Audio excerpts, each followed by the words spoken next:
Explain to me what's going on with the Steelers, if you can. I wish I could, Dan. My gut feeling is that this is a team that really predicates so much of their success is predicated on being able to run the ball and being able to, because Ben Roethlisberger is not a guy who gets out of trouble very much. He's a guy who's a lumbering big guy. You need to have a very good running game, and B, you need to have the ability to get the ball to your backs in space so they can make big plays.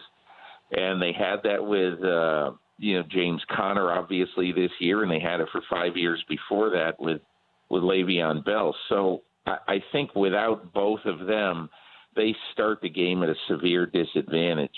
And I also think that one of the things that's happened to them is that, I think this has been the case for most of Mike Tomlin's years, at least for most of his years since Troy Polamalu is gone anyway. They really have a hard time defending the deep ball.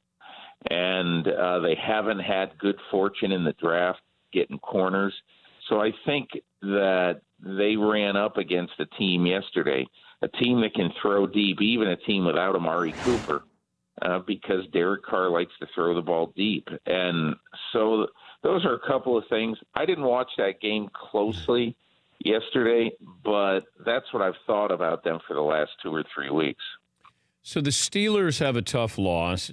Nobody had a tougher loss than the Patriots, and now the Steelers host the Patriots coming up next weekend. How do you think this plays out?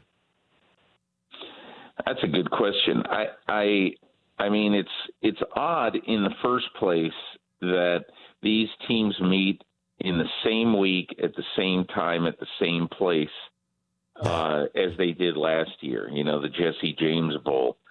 I really think it's a pick'em game. Whatever, I have no idea what the line is, but I think this is just extremely close. It's going to be a desperation win for the Steelers to get off the schneid. And for the Patriots, they're still one game away. I just don't think the Patriots entering this game can be as desperate as Pittsburgh is. I don't know. Parcells always used to say the desperate team usually wins. And I think the Steelers are going to be a lot more desperate to win this week. For more Dan Patrick Show, tune to Audience Channel 239 on DirecTV or download the Dan Patrick Show app.